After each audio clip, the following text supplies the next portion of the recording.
This is Banging on the Drum.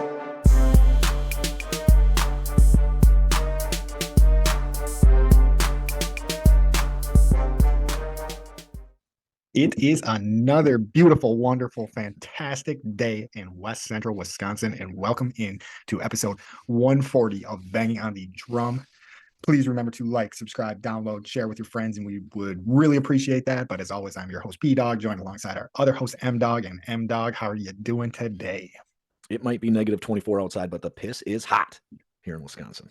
Ooh, I like that one. Yeah, dude, what a game we got to witness this weekend. And it wasn't even just the Packers.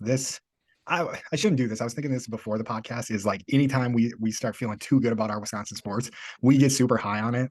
And then we just jinx the living shit. So I'm going to knock on wood for the show. Let the fairies get you. Don't let the fairies get you. Yeah, not going to let them get us. But yeah, Packer game was great. I don't know if you saw the end of the Bucks game, but that was phenomenal. Yep. And then Badgers handled business in Evanston. Actually, I don't even know. I did watch the highlights of that game, but I couldn't even tell you.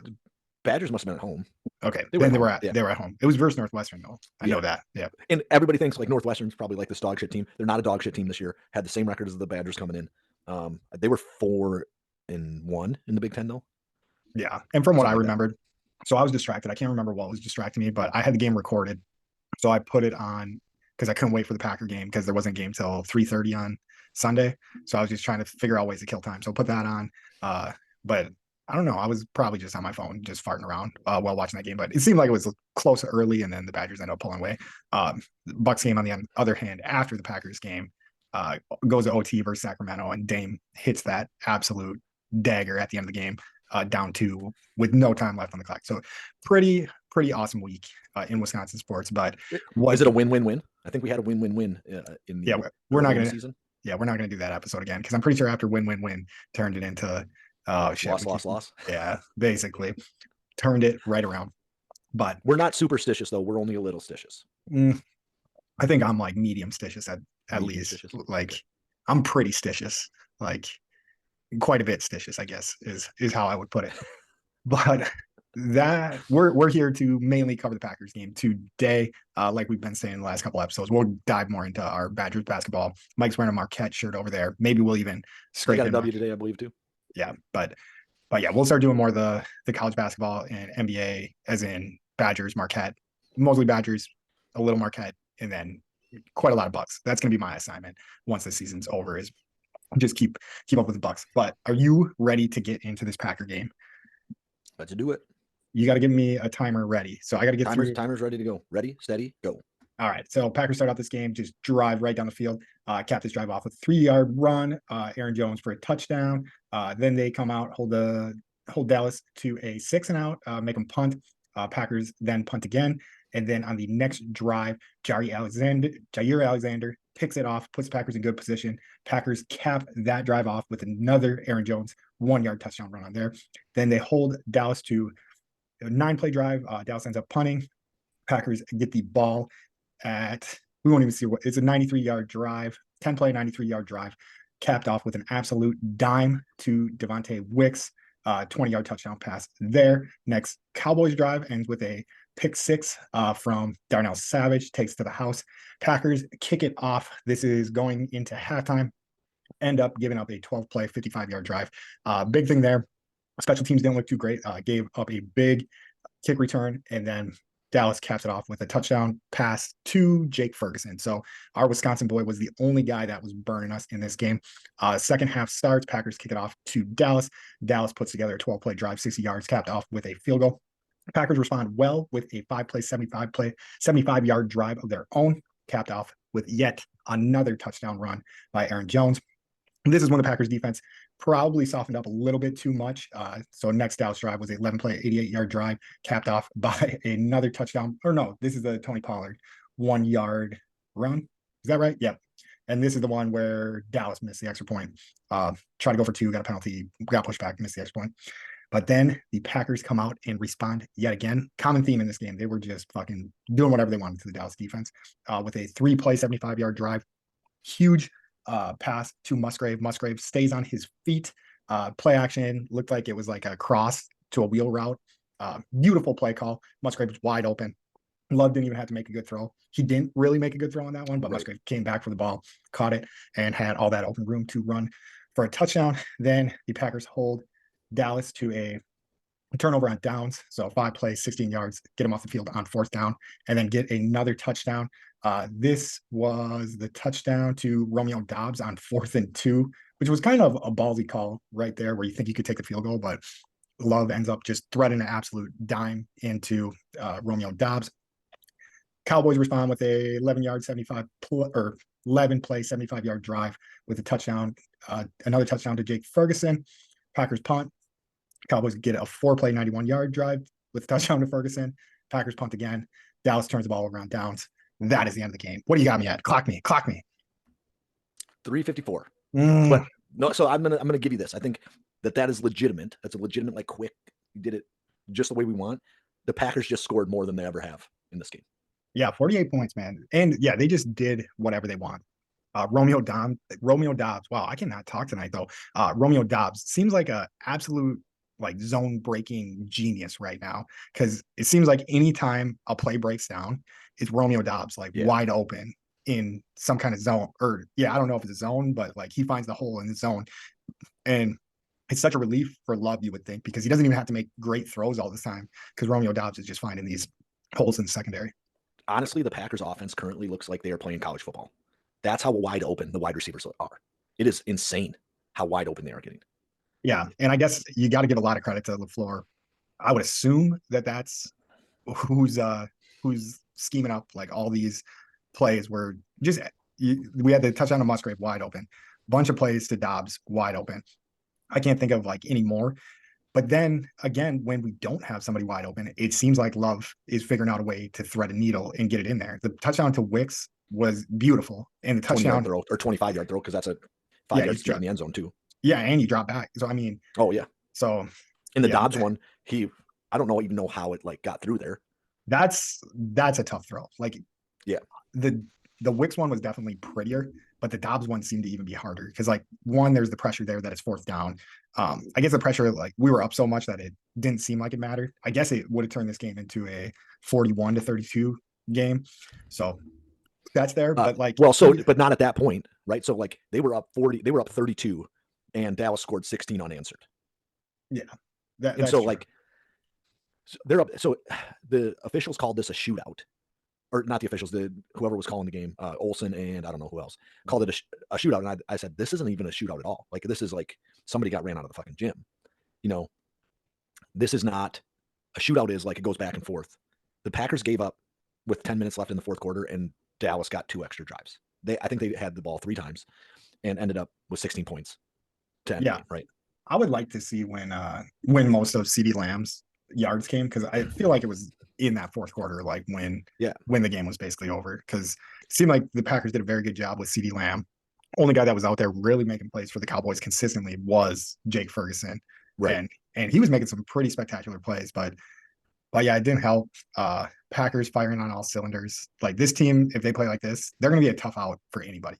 I am blown away that the spread is. Have you seen it yet for the Packers game? I saw 9.5, but I heard somebody say 10 as well. Yeah, it jumped to 10, I think, on most books. I think it did open at 9.5, but people have been hammering San Francisco. But I guess that kind of how it goes is a team you haven't seen play for a week going against a team that just destroyed a team that people didn't think. So I think the -10, I mean, that there's no good way to put it. Like it's not a trap. Like it doesn't make you feel good. I don't think. No, Vegas doesn't. Like I don't understand like a playoff game being at -10, right? So like in the NFL, we know any team can beat any team, and we've seen the Packers come in and beat 9 teams. They beat some good teams that they probably shouldn't have in the middle of the season, and then they lost to some bad teams that they probably shouldn't have in the middle of the season, right? But in the NFL, anybody can come in and beat any team. So I don't really understand unless they think if Green Bay falls behind, then they fall apart, which may be the case. I mean, that is possible, right? Yeah, because I do think that's Dallas's MO, right? If Dallas falls behind, they struggle a lot. Yeah, which is kind of odd with how the Cowboys are like set up to function, because they are more high powered. We were having a little talk before the show. Mike started to get some comments in his cheese to victory. We were pretty excited about it, but a guy said we were super biased. So obviously he was just skimming through stuff because he hasn't seen all of our content.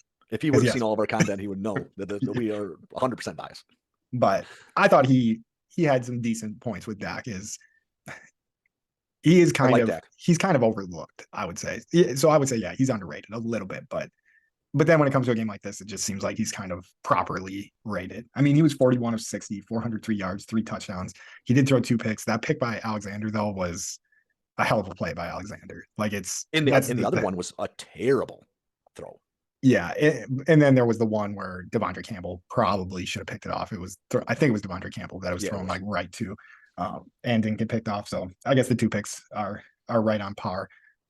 But yeah, it is odd that that's Dallas's MO, but I don't think it's too odd that it's our MO because when we're really humming, and I'm not going to be the first person that any of the people listening to this hear this from, but when Aaron Jones came back to our offense, it changed things. And if we can give Aaron Jones 20 carries, it feels like we're going to win because he's going to Yeah. bust, at least a few 10-yard runs. And if we get down early, it's just not something that the Packers are comfortable doing is just sitting back and giving them the ball. But I do feel like in the past, and I mean, this is still going back to the Rodgers days, which obviously weren't that long ago, but it seemed like we would abandon the run fairly quickly, like where it would have to be a conscious effort to keep trying to run the ball. Like it seemed like it was more like we were doing it just because it felt like you had to do it. But in this game, we were able to give Aaron Jones a decent load of carries. He was great average, 21 carries for 118 yards. Mike, how many yards was he averaging a carry? I mean, so that's right around 6. 5.6. I don't know, but yeah, It's not 6 because that'd be 120. Yeah, 20 for 120 would be 6. So 5.6 yards per carry. That's what it is. 100%. there you go. Not really. I didn't do any math. I just assume. But yeah, carrying the ball well. And then like 3 touchdowns on top of that's pretty impressive as well. Yeah, and just keeps torching Dallas every time we play them. So yeah, there were some pretty cool things that came out of that game. Is now the Packers have more wins at AT&T Stadium or more playoff wins than the Cowboys at the Cowboys' own stadium, which is pretty awesome. But yeah, I couldn't be much happier. That game couldn't have gone much better. I guess we won't get into our stuff quite yet, but I will say there was somewhat of an eerie feeling even when we were up 27-0. Like I think the 27-7, like giving up that touchdown at the end of the half scared me. Yeah, because then they get the ball back and then they can come back and make it. And honestly, holding them to that field goal made it feel like a huge win to me. Yeah. I'm trying to think of the point where I was like, I don't know. It never felt like it was completely over with to me, which even with 3 minutes left and they're down like, I want to say 24 at that point, right? I was still like, if everything goes wrong, they could still lose or get tied here. And honestly, that's what has to happen. Everything has to go wrong. It's like 3 minutes left. They score another touchdown inside that, and then they have 2 like opportunities to go after it to get it to 8, right? Yeah, and I think Wisconsin sports of late have kind of gave us that PTSD, whether it be like the Bucks losing in the first round to Miami or losing to Miami in the playoffs, like in other years. Like it just nothing feels like a sure thing anymore. But yeah, it probably was. It was probably just a little PTSD that was making me scared. But we have to remember we were playing Dallas and not San Francisco or Seattle or Arizona, so it should have been good. Yeah, I feel like I would throw even Philly into that conversation. I think Philly's like a classic one, right? Like they're the classic team that used to beat us. It was like McNabb. Yeah, I guess. But I guess Vic came in. Yeah, that's what that was with the Falcons though. No, that wasn't with the Eagles. I think he torched us on the Eagles as well. I think he did it to us. I'm pretty sure. There was a Vic game, but yeah, there was definitely the first down Freddy game. So named plays coming out of Phillies Packers games. But yeah, it definitely is more of the 49ers. And you'll see in the opportunities that I think that's one of our great opportunities is sure we had the NFC championship in 2019, 2020 season. So I guess the game would have been in 2020 where they just floored us. And I don't think anybody was surprised. That was one of the seasons where I feel like Rodgers drug a team that shouldn't have been an NFC championship to an NFC championship. And then when they ran into a deadly I honestly think that he carried a defense. Our offense carried defenses to late in the playoffs, like all the time. Oh yeah, definitely did. But then they beat us the year of the special teams, not before Bisaccia or whatever. So that couldn't have been too long. Yeah. The first year of this show being in existence. Yeah, well, that was the Chris Jackie called it game. Yeah, Chris Jackie called it. I like that. But do you got any like big plays you want to hit, or do you want to get into the studs? I don't think I got too much for big plays. I think the one that stunned me the most was it Musgrave or was it for Kraft that caught that absolutely like wide open. Like Musgrave. There was nobody within 20 yards of him. Yeah. Like they didn't even like choose to cover him. It was insane. No, it is funny how that narrative that Musgrave can't stay on his feet started, and it's like in the locker rooms and stuff because they had a little shout out for him at the end of the like when they're giving out game balls and stuff.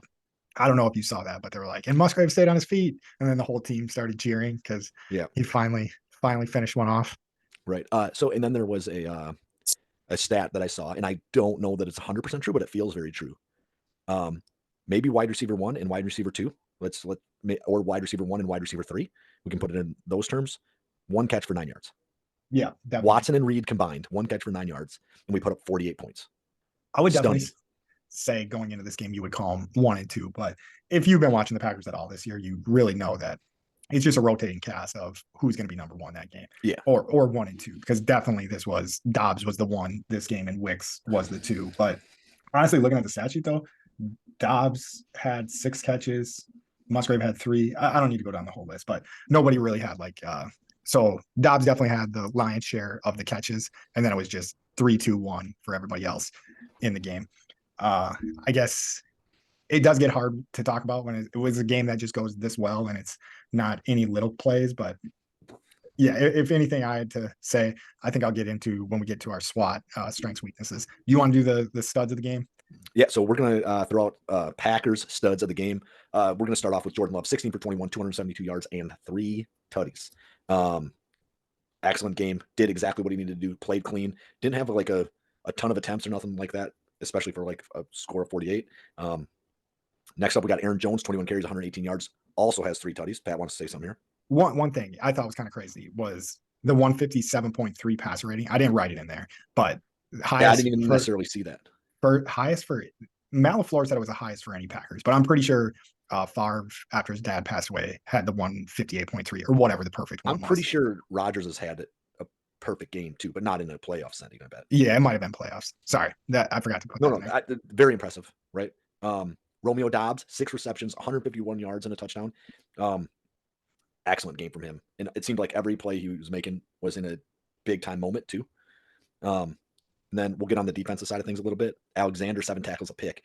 And really, the defense as a whole covered up CeeDee Lamb pretty well. Darnell Savage had a pick 6.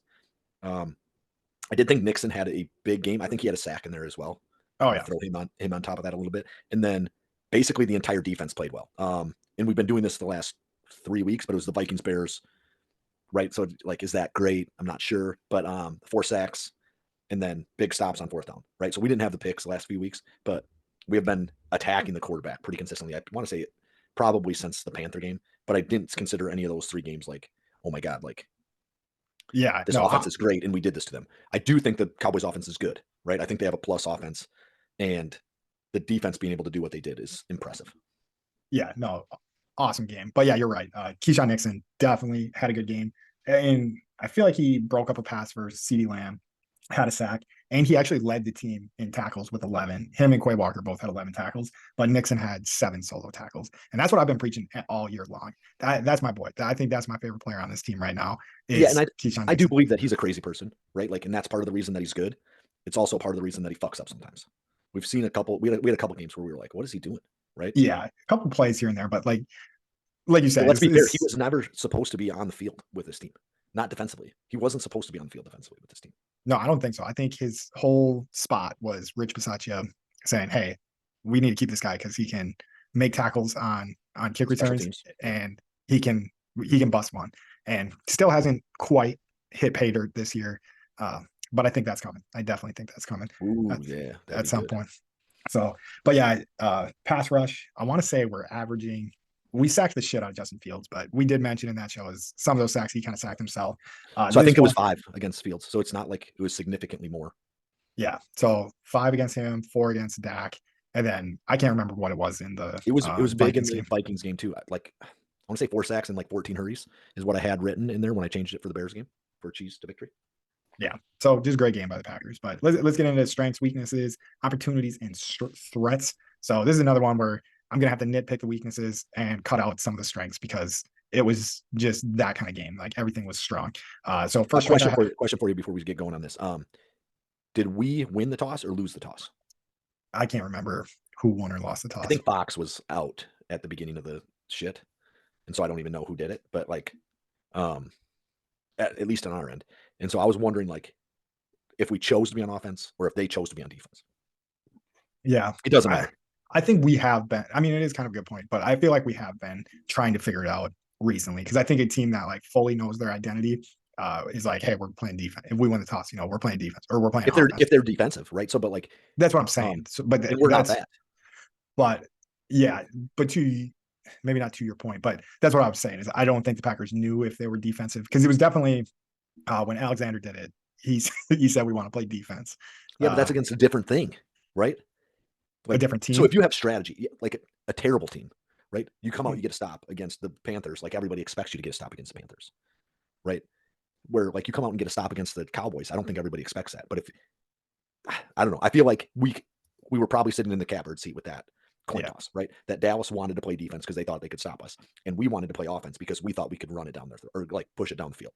I think you're 100% right. I think if we won the coin toss, we were going to play offense, and I think if we lost the coin toss, yeah, you're 100% We right. were playing offense, yeah. Yeah. They wanted defense. Okay. Yep. All right. So strengths here to winning the coin toss. So let's just say we won the coin toss. We chose to play offense, and then we We won started it out. either way, Yeah, we started out whether they fast won and it or not. yep. I'm sorry. Oh, no, we're winning the coin toss there. But yeah, started out fast and strong. So beautiful first drive, like we said, 12 plays, 75 yards, capped off with a 3-yard touchdown run by Aaron Jones. Got Aaron Jones going early and often. Just a great setup on the first drive, great finish on the first drive. Next strength to that point, play calling was amazing from what I could tell. We had guys running down the field wide open all the time. Dobbs looked like nobody was covering him the whole time. And it was just beautiful play after beautiful play. And it seemed like one play set up the next play, set up the next play, set up the next play. So it seems to me like Matt LaFleur is on an absolute heater in these past 4 games. Yeah, past 3 games, we'll say. So I mean, so we put up 30 against the Panthers, but I don't know if that's good or not, right? Yeah, 33-30, something like that. Yeah, and then we finally went out there and won the turnover battle. I can't remember. We might have been winning the turnover battle in the other ones, but this was a game definitely So felt like you need to win the turnover battle, and we Bears scratched and clawed for a couple picks. No, we lost the turnover battle. Yeah, you're right. Bears was 1-0 them. Vikings, I don't know if there was any turnovers either way. Can't Yeah, remember. for some reason I feel like we got a pick in that one, but not Keyshawn Nixon, Jair Alexander came up with a great grab from a defender, and then Savage took advantage of what was given him. So I would say I think that was a CD Lamb target. And honestly, I think you're playing that absolutely perfectly, right? So you're basically keen on the fact that he's going to throw the ball to CD Lamb. Yeah, like a little bait switch thing over there. I don't know. That like you just jump Lamb's route instead of like, you know, playing the other dude because Dak was targeting Lamb so often in that game. Yeah. Yeah, let's see what that was because he did end up with 9 catches, 110 yards. But yeah, you're right. He was targeted 17 times. So basically made about half the catches that were thrown in his direction. Another big thing is we didn't really make mistakes. There was a couple things that probably could have went better. Kenny Clark just sat Dak Prescott down one time. And then, I don't know, it looked like he was like trying to like fish hook him. And it looked like there was no reason to face mask him.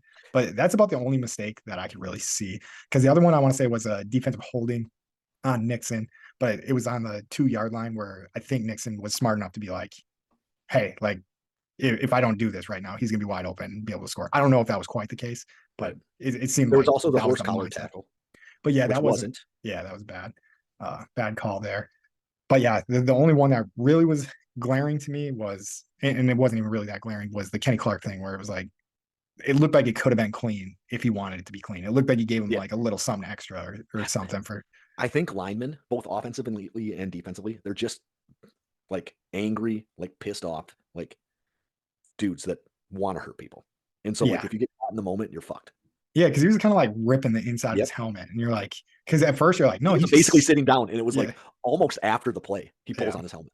Yeah, I don't know what that was about, but maybe just got his hand stuck. But to me, it looked like it was a little extra oomph to just get some of that anger out that you were talking about. But yeah, then another big thing, took advantage of the mistakes. Obviously, the pick six we scored a touchdown on. The pick by I keep wanting to say Keyshawn Nixon, but Jair Alexander. We end up going down and getting a touchdown from that pick as well. And Mike, you got the last one. Yeah, so we're taking a break because I got to take a piss. I honestly didn't know that's what that said. I just thought you wrote. And that break was brought to you by PBR. Go down and chug a PBR, Mike. There we go. How are those PBRs tasting over there? They're pretty good. I do believe they might be a little bit frozen. They're getting foamy on me right out the jump. Oof. That is one thing I do not love is frozen beer or beer that was frozen that you have to like. There's something Ice beer? wrong with it. Yeah, I don't know. Like I remember snow days. Yeah, this is probably telling on myself a little bit too much. But anyways, when it was snowing out and we would keep the beer outside and then it would freeze and we played beer pong and we had to like pour we were still pouring the beer into the cups. Yeah, And I that don't is know what we were thinking doing shit like that. Just that insane. yeah, that beer definitely didn't taste as good. And I want to say it did kind of make you drunker too. So maybe it did get the ice beer. Well, Even ice though beer that has higher content, right? Alcohol content. yeah, it does. So but I think what it is like they freeze ice beer, and that's why I think ice beer tastes nasty, not just because of the alcohol content, but I think it's because they freeze it and then they chip off the water Yeah, and something then like that. then it's like more beer or something. But but anyways, let's get back to this, Mike. So we're going into weaknesses, and I think the biggest weakness on the team right now is Mike's boy that he's been going to bat for week after week after week. But I'm still Dan defending him. So or not Dan Anders Carlson misses yeah. another extra point this week, which I don't know. You just can't feel good about Carlson right now. I don't No, know. I don't feel awesome like him coming to the field to like kick a game winner or nothing like that. I think my attitude towards it currently is that it's the same as basically every other player on the team is that you can't really replace him. Yeah. Not effectively.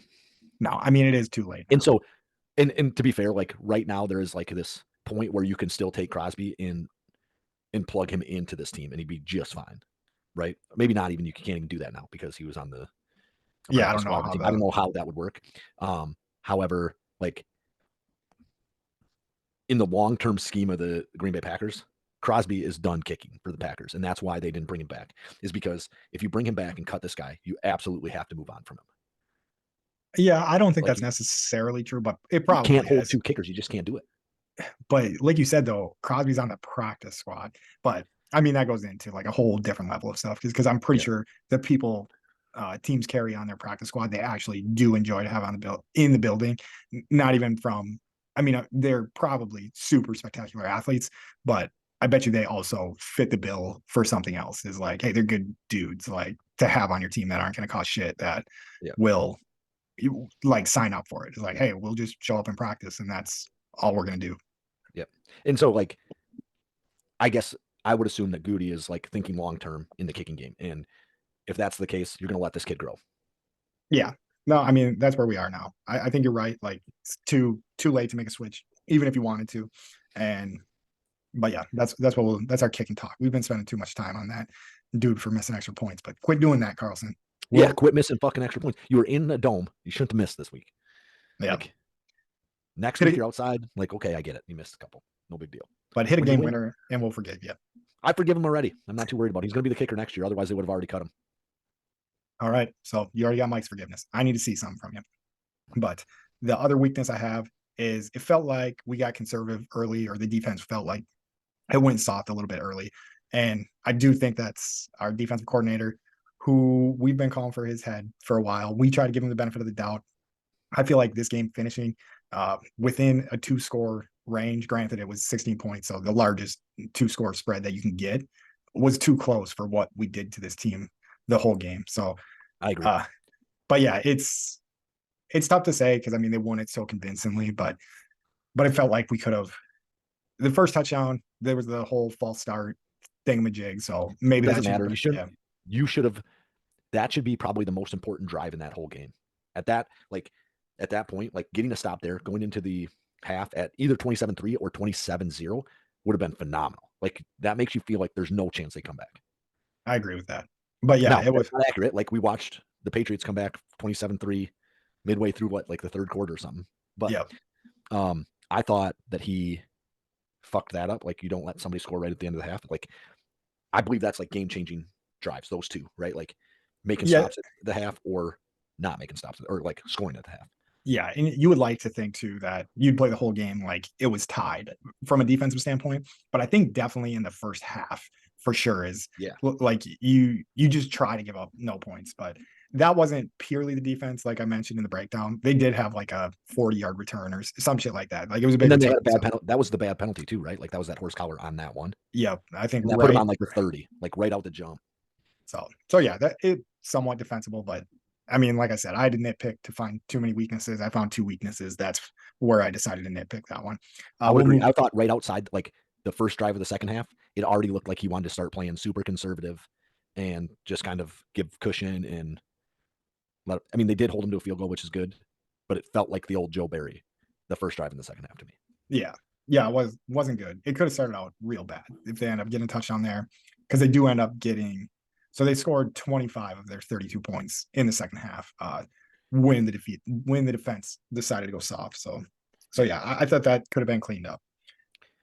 Yeah, I mean, I don't have much else for weaknesses. I think you're right about Carlson, and I think like it's hard to say whether we went soft too early. We still won by 16 in Yeah, a game we were predicted to lose by 7 by Vegas, right? yeah, 7 point dogs. All right, let's get into these opportunities. So these won't all have to do necessarily with the game at hand, whooping the Cowboys ass, but this is my favorite opportunity that comes out of this one. 49ers definitely are Vegas's favorite to win Super Bowl right now. Close with them. They're the definite favorite to win the NFC, and then Yep. they're still the favorite to win the Super Bowl by a little bit over Baltimore. But we get a chance to spoil their season like they've done to us so many times. And that is such a beautiful, beautiful, beautiful opportunity in my eyes. And Agreed. and at the very least, this Packers team that's super young that they talk about on every broadcast that how young they are. We didn't even touch it. Youngest team to win a playoff game since like 1937 or some shit like that. I see. I thought I saw 70. I thought it was the Bills in 77. Okay, 77, 73. That's what I 73 is thought. great. Yeah, but whatever. It's a good opportunity to build the hate for the 49ers that us Packer fans that have been watching it since, let's say, 1995 or whatever. And before that, but get some of that hate back. The Jerry fumble, the everything that is The Terrell Owens catch. Yeah, yeah. I mean, that's just throwing it back. Colin Kaepernick ripping our hearts out.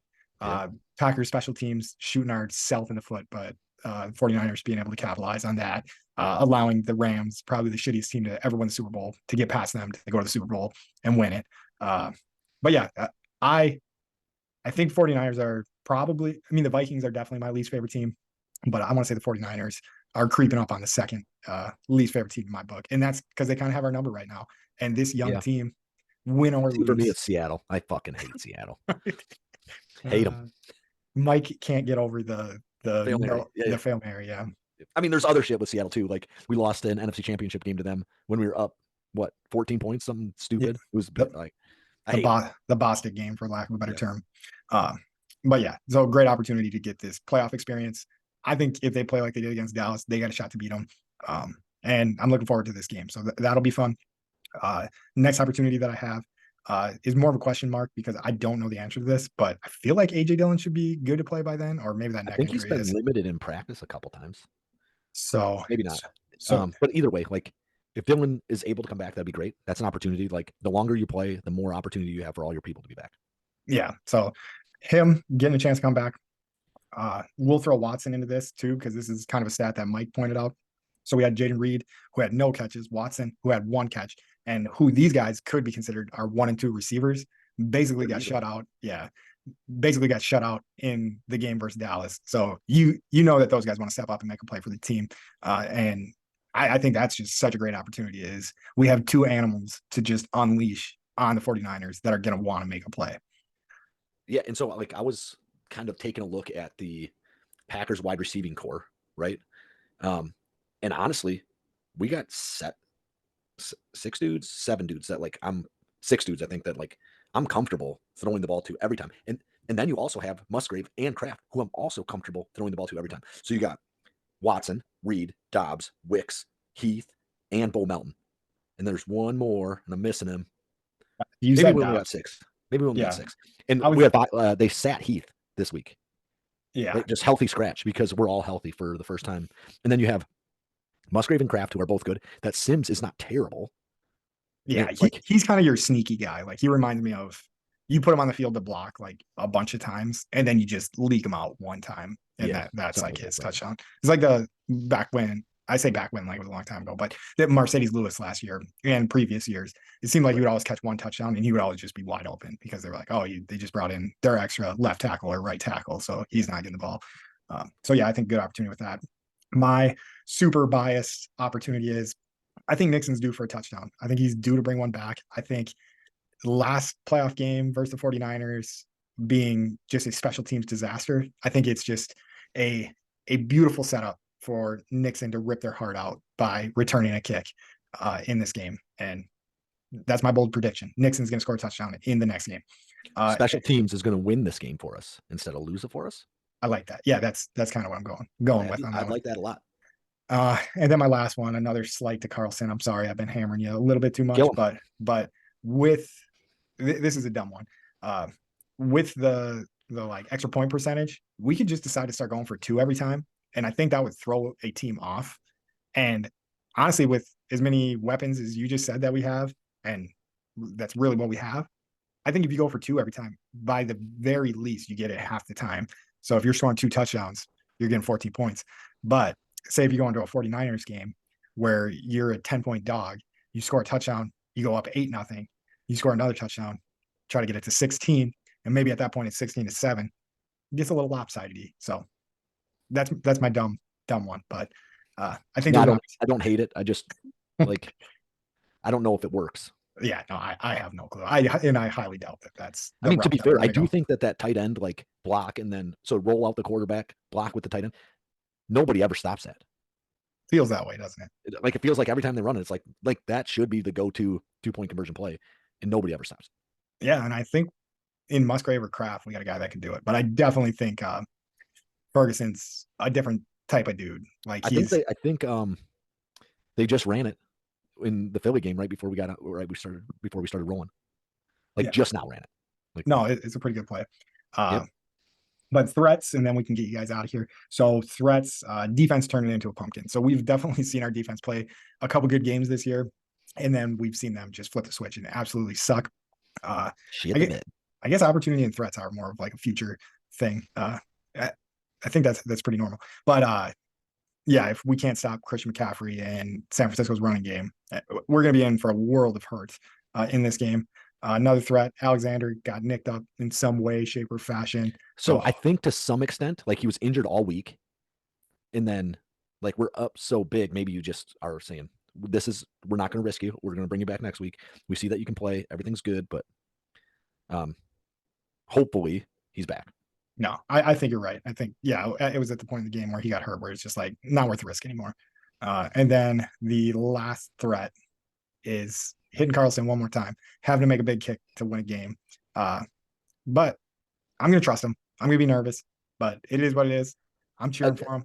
So to be fair, I don't trust him, but I haven't trusted Crosby really in like a true way in 4 or 5 years since he had that fucking dog shit year.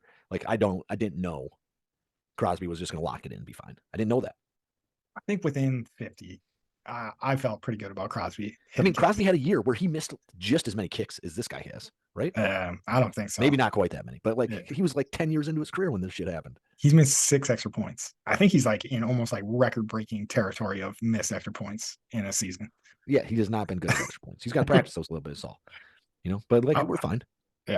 Yeah, and I didn't even realize we were going to end on shit on him. But Carlson, I love you, buddy. Go out there. You can do this. I will trust you.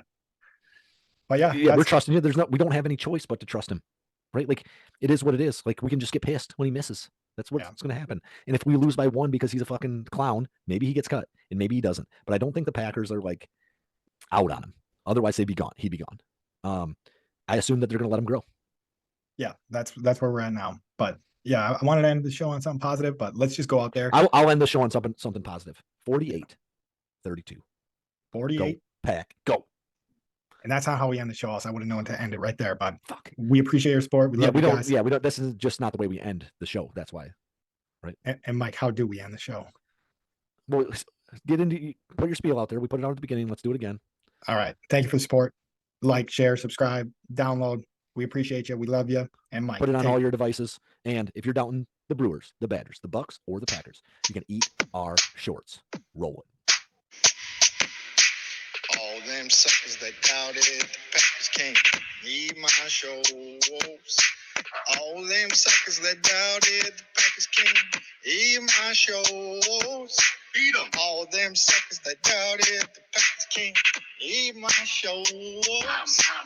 Eat my shows.